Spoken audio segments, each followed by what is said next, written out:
chicken liver and gizzard steak.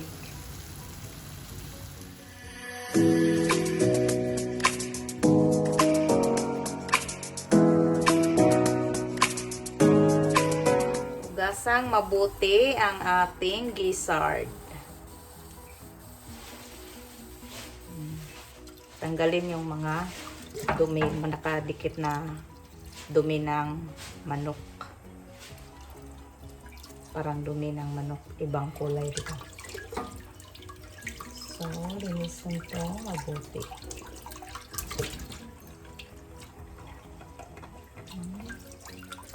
So, hugasan na ko ulit. Lagyan ko ng konting flour. Hugas. Para mawala yung langsa ng ating chicken, liver, and gizzard. Ganito ako maghugas, maglinis ng ating lamang loob.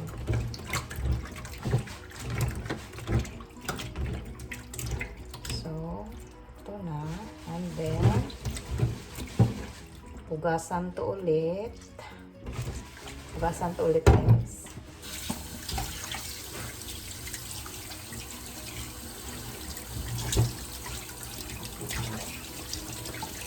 So, ang ating gizzard is hiwain natin to para madali itong maluto. Kasi di ba matagal maluto ang gizzard. So, hiwain natin to ng ganito.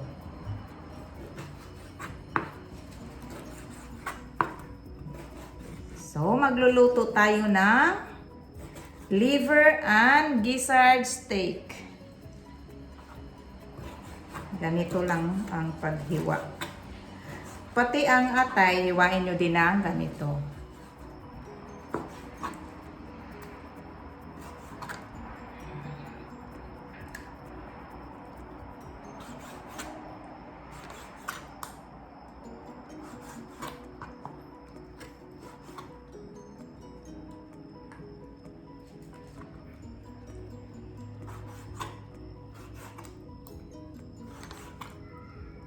So, ready na ang ating ingredients sa ating chicken, liver, and gizzard steak. So, ang ating gizzard, ready na. Oh, hiwa na.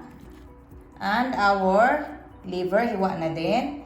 So, ang ating garlic, onion, suka.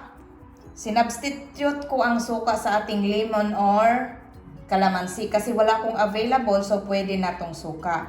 Our toyo, our black pepper powder, garlic powder, lagyan ko ng garlic powder, our seasoning na magic sarap, and our 1 tablespoon of sugar. Pwede white, pwede din brown. And of course, our vegetable oil. Okay, let's start. So, magpainit tayo ng pan.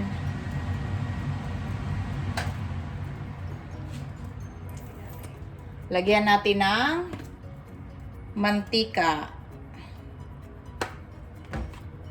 So, ilagay natin ang ating garlic. Maraming garlic.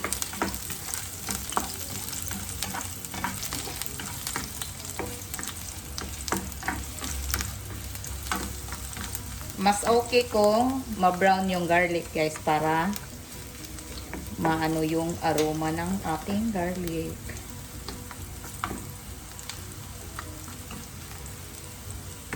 So, okay na ang ating garlic. Ilagay na, let's add our gizzard. Una yung gizzard kasi ito yung matagal maluto.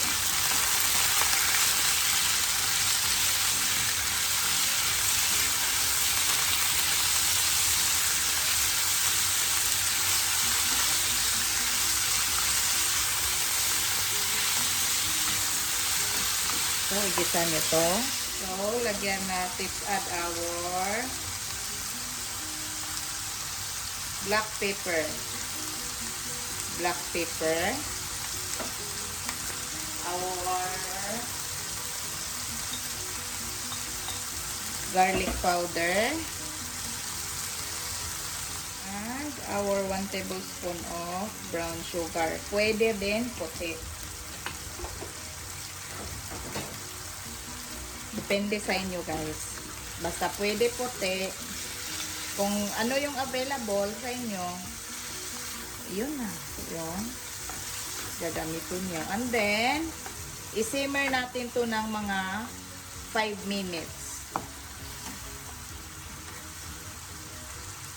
Ang bango. Let's add our liver. Ang liver natin.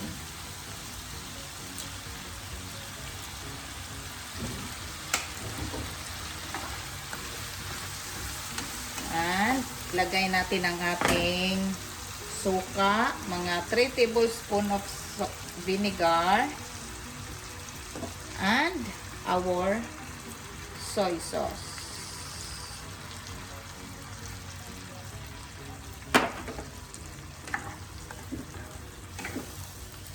Mix nyo lang.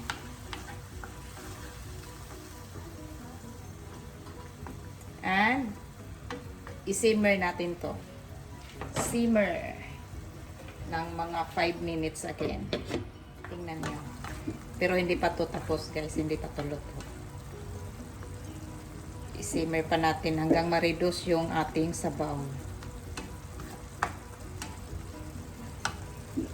So ito na ang ating liver and gizzard. Nag-reduce na yung sabaw and then tikman natin to. So, tikman natin. Sakto na ba ang lasa ng ating dish?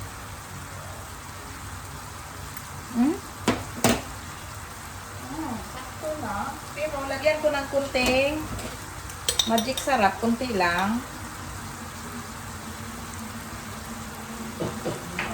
Okay, and then lagay natin ang ating onion.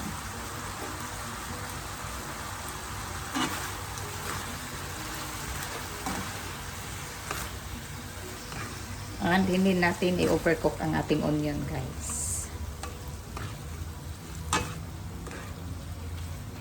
Ang ating chicken liver and gizzard steak.